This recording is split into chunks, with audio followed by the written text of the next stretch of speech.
Your lifestyle is a whole system and not just a vibe.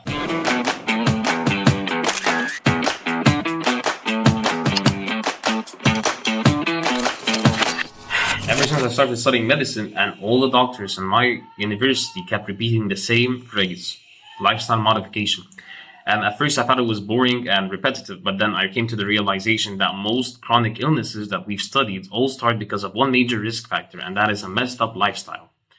And no matter how good the treatment is, if you don't change their lifestyle, the results are never as good as it should be. If you wake up tired, study tired, scroll tired, and sleep tired, that's not how you are. That's a system failure. It's not because you're lazy, it's because you're running your life on a lifestyle that's designed for chaos. Lifestyle is simply how you sleep, how you eat, how you move, how you wake up, and how you study, and who you hang out with. In the next 10 minutes, we're going to rebuild that system from A to Z, and it's not going to be some fake aesthetic Instagram post. No, this is some evidence-based medicine. If you sit all day, your brain pays. And I'm not saying to become a gym rat or make a six-pack by the beginning of summer. Just moving your body on purpose is sufficient. For example, having a brisk walk for 150 minutes per week or 20 to 30 minutes a day improves your mood, weight, and blood pressure. You don't need memberships, you don't need coaches, and you have no excuses. If you're a student struggling to start, think small and start small. For example, do 20 minutes brisk walks after coming from school or after meals, instead of sitting on the couch or laying on the bed. Take the stairs whenever is possible. Every time you go to university or school, always take the stairs instead of escalators and elevators. Do a 10 to 15 minute home workout. It could be push-ups, it could be sit-ups, it could be planks, whatever suits you. You're not training to be Mr. Olympia. You're training to have a brain that cannot crash during the middle of an exam. Your diet is not just calories, it's information. Your plate is not just calories in and calories out, it's data for your body and brain.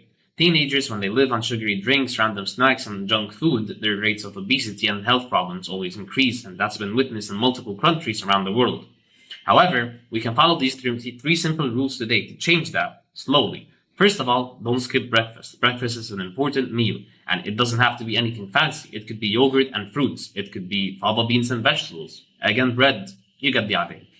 Add something alive to every meal, like a fruit after having a meal, or a vegetable you don't hate, or perhaps a plate of salad besides your meal. Kill one sugary drink per day. If you have 2 sugary drinks per day, make them 1 sugary drink and a bottle of water. You don't need a perfect diet, you just need to start reducing the abusive substances you've been taking into your body. If your sleep is trash, then everything else is trash. You can drown yourself in coffee and energy drinks, but if your sleep is trash, then the rest of your day will be trash. Sleep and food and movement are 3 legs to a single table. Break one down and the whole thing wobbles. Teens and young adults function best at 7 to 9 hours of sleep. So how to improve your sleep? First of all, start by waking up and sleeping at roughly the same time. Protect the last 30 to 60 minutes before your bedtime. No Instagram, no TikTok, no social media, because the blue light is constantly keeping your brain in day mode. Avoid heavy meals before sleeping and give your stomach at least 2 to 3 hours of rest before your bedtime. You don't need another motivation. You need rested neurons that can actually listen when you tell them to focus. Your phone is not evil, but it's not completely innocent either. High screen time in teenagers is linked to more obesity, worse diet, and mental health issues. Not because the phone has a curse on it, but because you snack more when you're scrolling, you move less when you scroll, and you sleep less because you scroll in bed. 2 simple rules to stop your phone from owning you. 1. Cap your phone screen time, not the studying screen time, to 2 hours per day. No phone time during meals, and no phone time 1 hour before bed. Let your mind and your gut have some peace. Your phone is supposed to be a tool, and don't let it be your manager. You're not weak, you're overloaded. You're not dramatic or soft because you feel overwhelmed. I mean, look at your life. You have exams, family expectations, money worries, social drama, and a phone that never shuts up.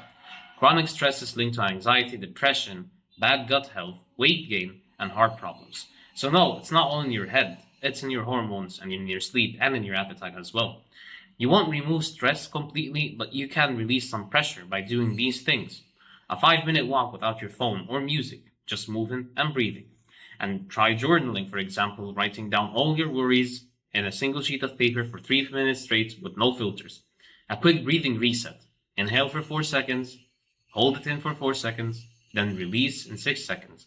Do that 2 to 3 minutes every day and you'll notice a difference. If you are religious or have any faith, stick to that faith and believe in it strongly. A lot of research suggested that people who have strong faith and belief tend to have less stress and mental load. You don't need a life with zero stress. You need valves that lets stress out before it explodes. Your friends are either your fuel or your fire.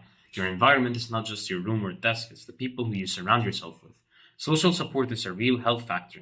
People who feel supported have better mental and physical outcomes. But support is not only when we laugh together. Support means they don't make fun of you for trying to improve. They don't pressure you into stuff you're trying to quit. They respect when you say no. So ask yourself these two questions. Who do you feel lighter and better after spending time with? Who do you feel drained and guilty or anxious after? Spending more time with people who act like fuels for your goals and less with those who act like fire, burning them down. You don't need more time. You need less chaos. Most students don't actually have a time problem. They have a chaos problem. You don't need a super aesthetic planner. You just need something simple your brain can follow. So try this. Split your day into 3 main blocks: the morning, the afternoon, and the night. And then for each block, apply 1 main task. In the morning, study 1 chapter.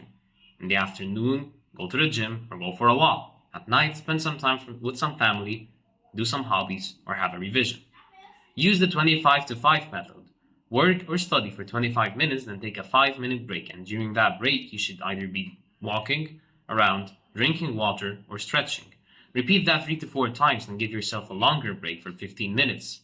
And the golden rule: put your phone away from your hand. As long as it's away from hand reach, you're going to be checking it less. Put it on a shelf, put it in another room, put it under the bed.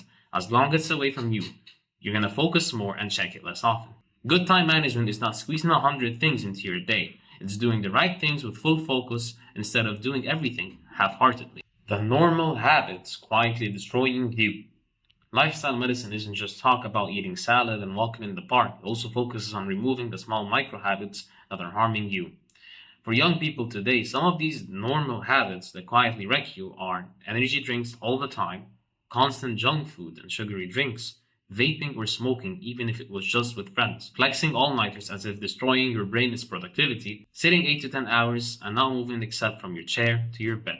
You don't need to become perfect, but every bad habit you cut down gives you more energy, stable mood, and a body that lasts longer.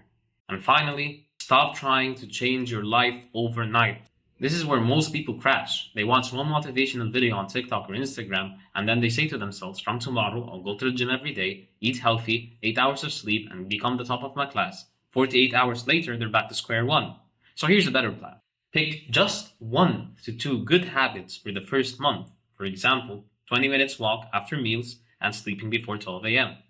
Make your goals tiny and specific.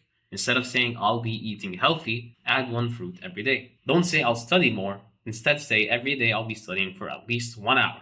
Track it in the simplest way possible. Use a note app, a paper, a wall calendar, or spreadsheets, and every day you do the habit, add a tick or X to mark that you've completed it. Accept that you will mess up.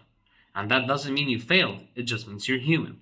You don't go back to day 1, you just continue on the next day. So here's my challenge for you. Right after this video, choose 3 small changes. 1 for your mind, 1 for your body, and 1 for your time. Do them for 30 days constantly. Then come back and tell me, did your energy change? Did your mood change? Did your grades change? You don't need to become a brand new person. You just need to start living like your future self actually matters. Well, this video is over, but your life isn't. So do something with it. This video might be your first sign to start changing, but changing correctly. Good luck, and I'll meet you in the next video.